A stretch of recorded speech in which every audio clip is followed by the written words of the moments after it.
வணக்கம் நண்பர்களே, நான் ராஜு ஏர் டிரான்ஸ்போர்ட் ரிசர்ச் சேனலுக்கு உங்களை வரவேற்கிறேன். இன்றைக்கி நம்ம பார்க்க காணொலி பார்த்திங்க அப்படின்னா, நான் பயோ ஏர் டிரான்ஸ்போர்ட் கிளினிக் இப்போது வந்திருக்கேன். ஸோ உங்கள் பயோ ஏர் டிரான்ஸ்போர்ட் கிளினிக்கில் எந்த மாதிரியான சேஃப்டி ப்ரிகாஷன்ஸ் எல்லாம் ஃபாலோ பண்ணிகிட்டு இருக்காங்க அப்படின்றத பற்றிலாம் நேரடியாக மருத்துவர்கிட்டே கேட்கலாம் அப்படின்றதுக்காக ஒரு சின்ன இன்டர்வியூ எடுக்கலாம் அப்படின்றதுக்காக வந்திருக்கேன். வாங்க வீடியோக்குள்ளே போகலாம். வணக்கம் பயோ ஏர் டிரான்ஸ்போர்ட் நண்பர்களே. இப்போது இது ஒரு தக்க தருணம் நான் பேசுகிறதுக்கு. குஜராத்தில் நான் ஒரு இன்சிடெண்ட் நடந்திருக்கு. பேஷண்ட் அரவிந்த் சௌத்ரின்றவர் ஹேர் டிரான்ஸ்பிளான்ட் பண்ணி முடிச்சு 3ஆவது நாள் இறந்து போயிருக்காரு. செப்டம்பர் 15 அன்றைக்கி அவர் சர்ஜரி பண்ணிக்கிட்டாரு. ஸோ 15, 16 நல்லா இருந்திருக்காரு. 17 also it was okay. But 17 morning அப்புறம் அவருக்கு கொஞ்சம் படப்படப்பாக இருந்திருக்கு, கொஞ்சம் அப்நார்மலாக ஃபீல் பண்ணியிருக்காரு. So he went to the hospital. எங்கே சர்ஜரி நடந்தும் அவங்க போயிருக்காரு. போன பிறகு அவங்க அவங்களோட வைட்டல்ஸ் எல்லாமே செக் பண்ணியிருக்காங்க. ஸோ கொஞ்சம் வேரியபிளாக இருந்திருக்கு, கொஞ்சம் ஹையாக இருந்திருக்கு. ஸோ உடனடியாக அவங்க என்ன சொல்லியிருக்காங்க அப்படின்னா அட்மிட் ஆக சொல்லியிருக்காங்க. அட்மிட் ஆகின பிறகு ஸ்டில் அவரோட வைட்டல்ஸ் கண்ட்ரோல் ஆகாததுனால அவங்க ஐசியூவில் அட்மிட் பண்ண ரெக்கமெண்ட் பண்ணியிருக்காங்க. அவரும் ஐசியூவில் அட்மிட் பண்ணியிருக்காங்க. பட் அன்ஃபார்ச்சுனேட்லி ஆன் செப்டம்பர் 18 அவர் ஹி பாஸ்ட் அவே. அவர் உயிர் தோன்றிருக்காரு. ஸோ இந்த கண்டிஷன் இப்போது குஜராத்தில் அந்த ஹாஸ்பிட்டலில் சரியான சர்ஜன்ஸ், சரியான டாக்டர்ஸ், சரியான டெக்னீஷியன்ஸ் கைடன்ஸில் தான் பண்ணியிருக்காங்களான்றது நமக்கு இன்ஃபர்மேஷன் இல்லை. இன்னும் அவர் போஸ்ட்மார்ட்டம் ரிப்போர்ட் பார்த்த பிறகு தான் அவர் உயிர் துறந்ததுக்கான ரீசன் என்னன்னு நமக்கு தெரிய வரும்.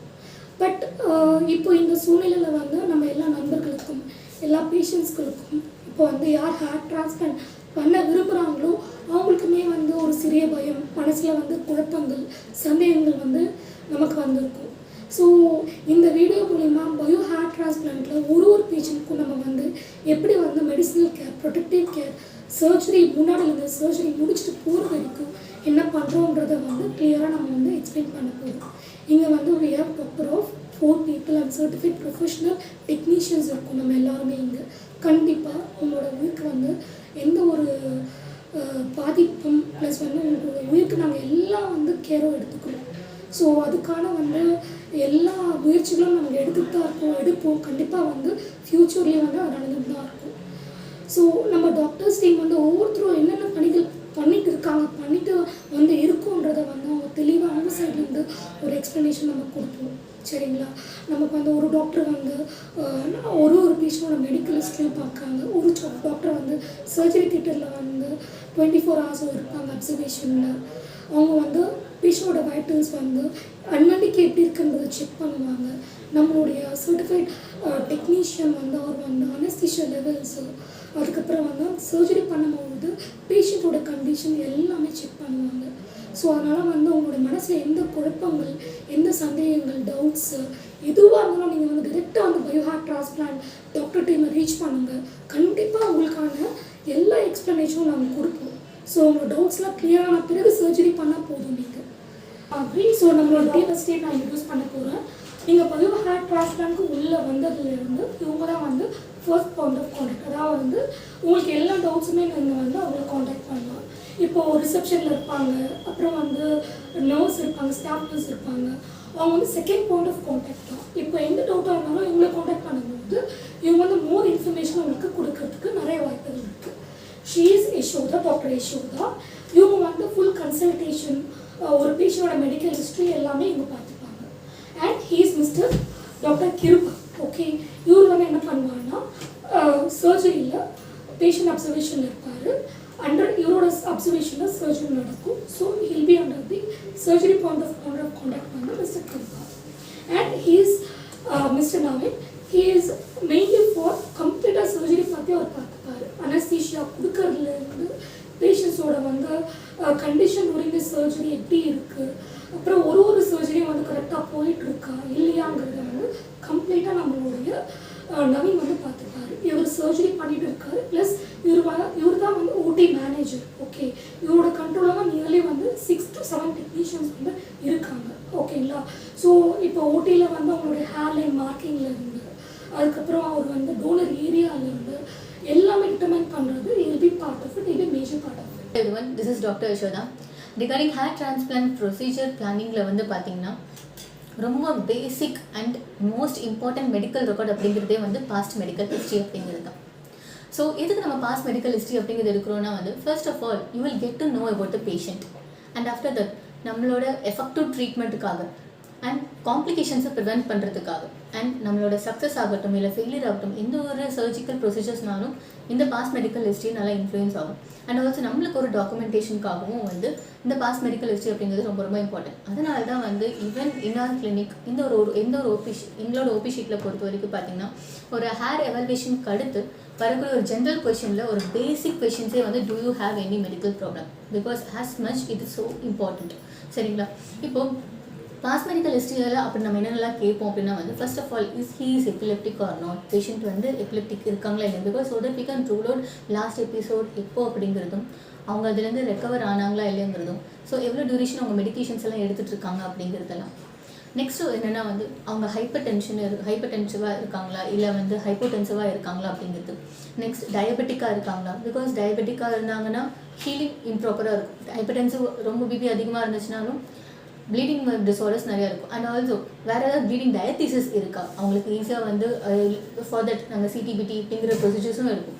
அண்ட் ஹிஸ்ட்ரியில் வந்து மோஸ்ட் இம்பார்ட்டண்ட்டாக என்னென்ன கேட்போம் அப்படிங்கிறது பார்த்தீங்கன்னா வந்து patient is epileptic or not, last episode அவங்களுக்கு எப்போ வந்துச்சு, வேறு அதுக்கு மெடிக்கேஷன்ஸ் எடுத்துகிட்டு இருக்காங்களா, அதுலேருந்து ரெக்கவர் ஆனாங்களா அப்படிங்கிறது.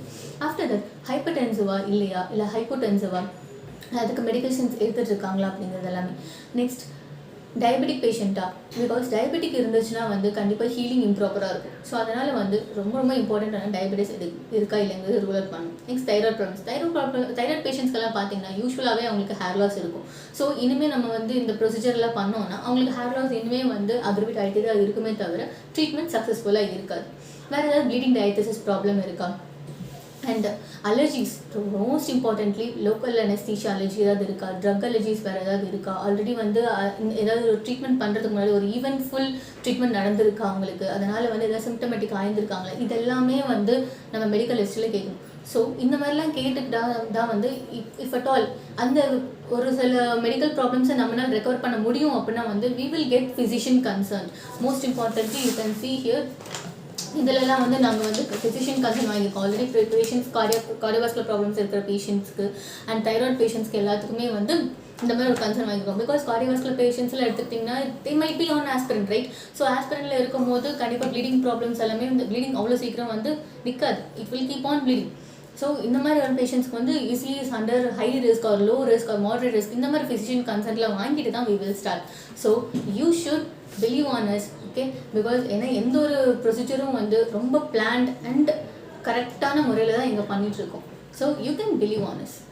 Thank you. Hello everyone, this is Dr. Kirba Shankar from Bio Hair Transplant. என்னோட ரோல் என்ன அப்படின்னா வந்து சர்ஜரி வர பேஷண்ட்ஸ், அதாவது ஹேர் டிரான்ஸ்பிளான்ட் சர்ஜரி வர பேஷண்ட்ஸை ரிசீவ் பண்ணி அவங்க வந்து சர்ஜரி ப்ரிப்பேர் பண்ணுறது தான் என்னோட ரோல். ஓகேவா? இது என்னென்ன ப்ரிப்பேர் பண்ணுவோம் அப்படின்னா வந்து ஃபர்ஸ்ட் ஆஃப் ஆல் நாங்கள் பேசிக்காக வந்து ஆரம்பிக்கணும் வைட்டல்ஸ் வந்து ஆரம்பிப்போம். அடுத்து வந்து பிளட் டெஸ்ட் ஆரம்பிப்போம். வைட்டல்ஸ் பார்த்தீங்கன்னா என்னென்ன செக் பண்ணுவோம் அப்படின்னு பார்த்தீங்கன்னா வந்து பிளட் ப்ரெஷர் செக் பண்ணுவோம். பிளட் ப்ரெஷர், அடுத்து வந்து பல்ஸ் ரேட், அடுத்து வந்து ரெஸ்பிரேட்டரி ரேட், அடுத்து வந்து டெம்பரேச்சர் கண்டிப்பாக செக் பண்ணுவோம். வந்து நாங்கள் செக் பண்ணுவோம் பிளட் ப்ரெஷர் வந்து அதிகமாக இருக்கா இல்லை கம்மியாக இருக்கா. அதிகமாக இருந்தால் அவங்க வந்து அண்டர் மெடிக்கேஷன் இருக்காங்களா, டாக்டர் கன்சல்ட் வந்திருக்காங்களா, லோவாக இருக்கா அவங்க வந்து அண்டர் மெடிக்கேஷன் இருக்காங்களா. அதேமாரி தான் வந்து எல்லாத்தோட வேல்யூ நார்மல் வழியாக நாங்கள் செக் பண்ணுவோம். சரிங்களா? நெக்ஸ்ட் என்ன பார்த்தீங்கன்னா வந்து பிளட் டெஸ்ட் வந்து பார்க்குறோம். பிளட் டெஸ்ட்டில் வந்து என்னென்ன பிளட் டெஸ்ட் எடுப்போம் அப்படின்னு பார்த்தீங்கன்னா சிபிசி, நார்மல் வந்து haemoglobin level, next blood pressure வந்து அதிகமாக இருக்கா இல்லையா, கம்மியாக இருக்கா இல்லையா, அதை வந்து செக் பண்ணுவோம். அதிகமாக இருந்துச்சுன்னா வந்து அவங்க வந்து அண்டர் மெடிக்கேஷனில் இருக்காங்களா, எத்தனை வருஷமாக வந்து பிளட் ப்ரெஷர் இருக்குது இல்லை அண்டர் மெடிக்கேஷன் இருக்காங்களா இல்லையா, இல்லை டாக்டர் கன்சல்ட்டோட நாங்கள் வந்து இல்லாமல் நாங்கள் ஆரம்பிக்க போகிறது இல்லை. சரிங்களா?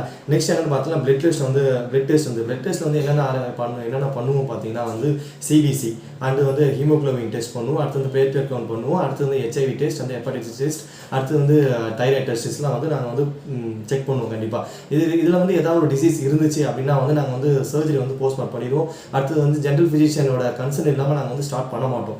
சரிங்களா? நெக்ஸ்ட் என்ன அப்படின்னு பார்த்தோன்னா ஒன்ஸ் வந்து பேஷண்ட் வந்து சர்ஜரிக்கு வந்து அட்டன் ஆகிட்டாரு அப்படின்ட்டாங்கன்னா உள்ளே போயிட்டாங்க அப்படின்னா வந்து எங்களோட டாக்டர்ஸோட வந்து சூப்பர் விஷயம் தான் வந்து நடக்கும்.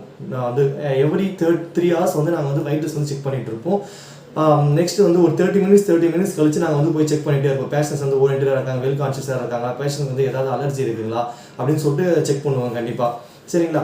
பேஷண்ட் வந்து டிஸ்சார்ஜ் ஆகிற அன்னைக்கு கூடமே நாங்கள் வந்து வைட்டல்ஸ் வந்து செக் பண்ணிட்டு தான் அனுப்புவோம்.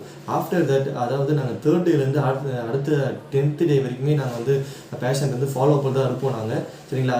பிபி ரெகுலராக செக் பண்ணி அவங்க வந்து டேப்லெட்ஸ்லாம் கரெக்டாக போதா இல்லையா, ஆஃப்டர் சர்ஜரி அவங்களுக்கு வந்து ஏதாவது போஸ்ட் ப்ராப்ளம் ஏதாவது இருக்கா, போஸ்ட் ஆப்ரேட்டிவ் ப்ராப்ளம் ஏதாவது இருக்கா அப்படின்னு சொல்லிட்டு நாங்கள் ஃபாலோ பண்ணிட்டு தான் இருப்பாங்க. அப்புறம் வந்து நாங்கள் 10th டே கரெக்டாக அந்த 10th டே வந்து ஃபஸ்ட் ஹேர் வாஷுக்கு அப்புறம் நாங்கள் வந்து டாக்டர்ஸ் வந்து கரெக்டாக ஃபாலோ பண்ணிப்பாங்க கண்டிப்பாக. அதனால் don't worry. Thank you. This is Naveen, I'm a hair transplantation technician from Biohair Transplantation Clinic. So Biohair Transplantation Clinic என்னோட ரூல் என்னன்னு பார்த்தீங்கன்னா, ஃபர்ஸ்ட் சேஃப்டி ப்ரிகாஷன் வைஸில் சானிடைசேஷன்,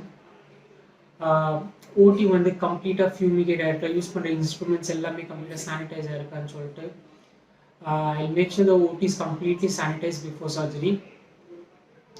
ஸோ சானிடைசேஷன் வந்து ரொம்ப இம்பார்ட்டண்ட். பேஷண்ட் வந்து இன்ஃபெக்ஷன் சான்சஸ் இருக்குது. ஸோ நம்ம பயோஹேர் transplant கிளினிக்கில் வந்து உங்கள் ஓடி கம்ப்ளீட்டாக சானிடைஸ்டாக இருக்கும். ஸோ செகண்ட் வந்து சர்ஜரி ஸ்டார்ட் பண்ணுறதுக்கு முன்னாடி பேஷண்ட் வந்து அனஸ்தீசியா டெஸ்ட் டோஸ். ஸோ அதில் வந்து லிக்னோகேன் அண்ட் பியூபிகேன் ரெண்டுமே local anaesthesia. So test dose தருவோம். பேஷண்ட் அதில் இருந்து அலர்ஜிக் ரியாக்ஷன்ஸ் காட்டலைன்னா patient can carry over with the surgery. Suppose patient அதில் இருந்தால் அலர்ஜிக் ரியாக்ஷன்ஸ் காட்டுற மாதிரி இருந்தால் ஸோ அப்போதைக்கு நம்ம சர்ஜரி ஸ்டாப் பண்ணணும். ஸோ அதுக்கு நம்ம அனலைஸ் பண்ணணும் பேஷண்ட்ஸ்க்கு எந்த காம்படிஷனில் ஒரு அலர்ஜிக் ஆகுதுன்னு சொல்லிட்டு. அது மோஸ்ட்டாக வந்து லோக்கல் அனஸ்தீசியா வந்து மித்தைல் பாரபின்னு சொல்லிட்டு ப்ரிசர்வேட்டிவ் ஆட் பண்ணணும். ஸோ அந்த ரீசனால ஒரு அலர்ஜி இருக்கலாம். ஸோ ஃபர்தராக நம்ம பேஷண்ட்க்கு அதை ஸ்டடி பண்ணிட்டு அவர் எந்த ரீசனால அலர்ஜி ஆகுதுன்னு சொல்லிட்டு பார்த்துட்டு இல்லை அனலைஸ் அண்ட் அவருக்கு சர்ஜரி பண்ணலாமா வேண்டாம்னு சொல்லிட்டு ஃபர்தர் டிசைட் பண்ணணும். So coming to the next coming to the surgery. So patient வந்து நம்ம கிளினிக்ல வந்து 2 days hair transplant surgery procedure நடக்கும்.